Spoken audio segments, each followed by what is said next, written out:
सिंध जी तारीख़ ते तहक़ीक़ जे सिलसिले में अॼु पाण मकरान बाबति ॻाल्हाईंदासीं। मौजूदा बलोचिस्तान जे इलाइक़े मकरान जेको माज़ीअ में सिंध जो हिसो रहियो आहे, सरहदी इलाइक़ो रहियो आहे, उन ते ॻाल्हि ॿोल कंदासीं। मकरान जेको आहे क़दीम सिंध जो सरहदी इलाइक़ो रहियो आहे। क़दीम दौर खां सिंध जो मकरान रस्ते ईरान समेत अरब मुल्कनि सां वापारु हलंदो हुयो। मकरान जे इलाइक़े मां ई सिंधी ॻाल्हाईंदड़नि जी वॾी आबादी लॾ पलाण करे न फ़क़ति ईरान जा पट वञी वसाया, पर उन खां अॻिते अरब मुल्कनि तरफ़ वञी आबादियूं क़ाइमु कयूं। जॾहिं त मकरान जे सरहद खां ई सिंध ते ईरानियुनि ऐं अरबनि जा हमला बि थींदा रहिया।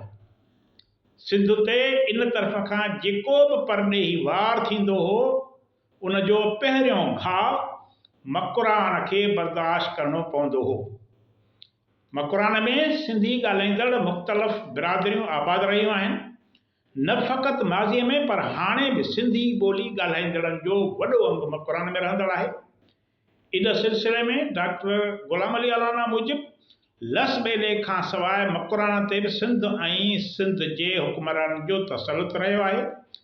इन ई एराज़ीअ में सिंधी ॿोलीअ जे पखिड़िजण जो सबबु ऐं सिंधी क़बीलनि जे रोज़ाना ज़िंदगी, वणिज वापार, समाज ऐं समाजी कारगुज़ारियुनि ऐं हुकूमत में अहमियत सबबु बलोची ॿोलीअ ते पिणु सिंधी ॿोली जो असरु पियो आहे। छाजे करे जो तव्हांजी अवाम जे वॾे तइदाद जी ॿोली, वॾे अघ जी ॿोली सिंधी आहे, उहा ख़ासि करे बलोची ॿोलीअ ते असरअंदाज़ थी आहे। राय घराणे सिंध ते 450 खां 642 ताईं ईस्वीअ ताईं हुकूमत कई। हिन घराणे जे पहिरें हुक्मरान राय देवाइज या राय देवराज खां पोइ राय सेहरिस गादीअ ते वेठो। राय देवराज पंहिंजी सल्तनत जूं हदूं ओलह तरफ़ करमान ताईं ऐं उतर तरफ़ सवात खां अॻिते काबिल ताईं वधाई। माना इहे सॼा इलाइक़ा मौजूदा पाकिस्तान खां वधीक इलाइक़नि ते सिंध जूं सरहदियूं पखिड़ियल आहिनि। संदसि वफ़ात खां पोइ संदसि पुटु राय साहसी पहिरें खां पोइ संदसि पुटु राय सेहरिस ॿियो तख़्त ते वेठो। हिन लस ॿेले खां वठी अॻिते मकरान ताईं समुंड जे किनारे वारनि बंदरनि ताईं पंहिंजे सरहद खे मज़बूत कयो ऐं उन्हनि खे ज़ोर वठाई। हुन अरोड़ ऐं देबल बंदर खे तमामु घणो ज़ोर वठायो। हुन जी हुकूमत जूं सरहदूं उभरंदे तरफ़ कनूज ताईं, उलहंदे तरफ़ मकरान ताईं, उत्तर तरफ़ कश्मीर ताईं, उत्तर ओलह तरफ़ कंधार, सिस्तान ऐं कोहे सुलेमान जे सरहद ताईं हुयूं। संदसि तख़्तगाह अरोड़ हो। उन वक़्तु ईरान जे बादशाह नेमरोज़ सिंध ते चढ़ाई कई, काह कई ऐं मकरान ताईं अची रसियो, पंहिंजूं फ़ौजूं वठी सिंध जे इलाइक़े मकरान ते पहुची।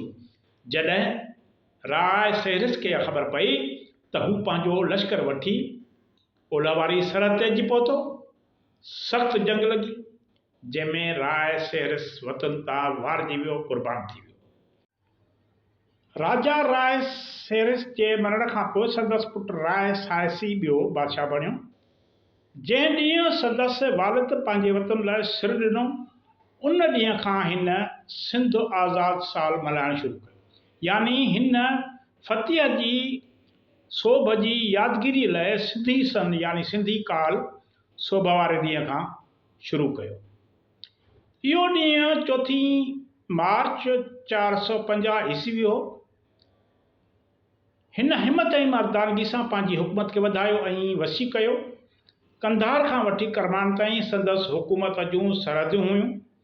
इन्हनि सरहदुनि जी निशानदही कराई। हिन करमान में पंहिंजो ख़ासि लश्कर मुक़ररु कयो। पंजाब खां वठी कंधार ताईं संदसि लश्कर मौजूदु हूंदो हो, जिन में अरोड़ जा खत्री अक्सरियत में हूंदा हुआ। राय ख़ानदान बैदि राजा चच सिंध हुकूमत संभालण खां पोइ 636 ईस्वी में ओलह तरफ़ हमिलो कयई। हिन हंगलाज वारे पासे मकरान ऐं करमान ताईं पंहिंजा इलाइक़ा वापसि वराया। हू पाण करमान ताईं वियो। पंजपुर नाले क़िले खे न सिर्फ़ तइमीर कराइण जो हुकुम ॾिनई, उतां पोइ करमान में हदूं मुक़ररु करे, सिंध जूं हदूं मुक़ररु करे, उते निशान तौरु पत्थर हणायई ऐं कुतबो पिणु लिखायई। पोइ तूरान खां थींदो कंधार पहुतो। इहे सभु इलाइक़ा सिंध जे सरहदुनि में शामिल हुआ। चच जो तख़्तगाह पिणु अरोड़ हो। संदसि वफ़ात खां पोइ संदसि भाउ चंद्रसेन तख़्त ते वेठो। हिन बलोचिस्तान में कुनराज खां ओरियान ऐं विदर खां परियां हिकु क़िलो अॾायो जंहिंजो नालो बाली कोट रखियईं, जिते पंहिंजे लश्कर जी छावनी बनायई ऐं सामूंडी बंदर पिणु तइमीर करायईं। अॻिते इरमबेला यानी लसबेले खे ज़ोर वठायईं। पोइ मकरान वारा क़िला मज़बूत कराए करमान ताईं पंहिंजे सरहद खे मज़बूत कयईं। हिन समुंड जे किनारे वारनि बंदरगाहनि जे सुधारे ते घणो ध्यानु ॾिनो। इन करे सिंध जे वापार में वाधारो थियो ऐं ॾेसावरनि मां माल घणे अंदाज़ में हिते अचणु लॻो। जॾहिं 643 ईस्वी में अरबन सिंध ते हमला करणु शुरू कया, उन वक़्तु मकरान वारो खितो सिंध हुकूमत जे सरहदुनि में शामिल हो। चंद्रसेन जे मरण खां पोइ ॾार बादशाह बणियो। हिन सॼी सिंध में केतिराई वापारी रस्ता जोड़ाया ऐं वापार खे हिमथायईं। इहे वापारी रस्ता ओलह तरफ़ करमान ताईं ऐं ओभर तरफ़ कनूज ताईं हुआ। जॾहिं 712 ईस्वीअ में मोहम्मद बिन कासिम अरब फौजी सिपहसालार मोहम्मद बिन कासिम सिंध ते कब्ज़ो कयो, तॾहिं बि मकरान वारो इलाइक़ो इंतिज़ामी लिहाज़ खां सिंध सां शामिल कयो वियो हो। मकरान जे इलाइक़े में सिंधियुनि जो जदगाल क़बीलो मुख़्तलिफ़ पाड़नि में विरहायल आहे, जिन में रईस, केंगीज़ई, महदीज़ई, बंद, कोड़क ऐं संगर शामिल आहिनि।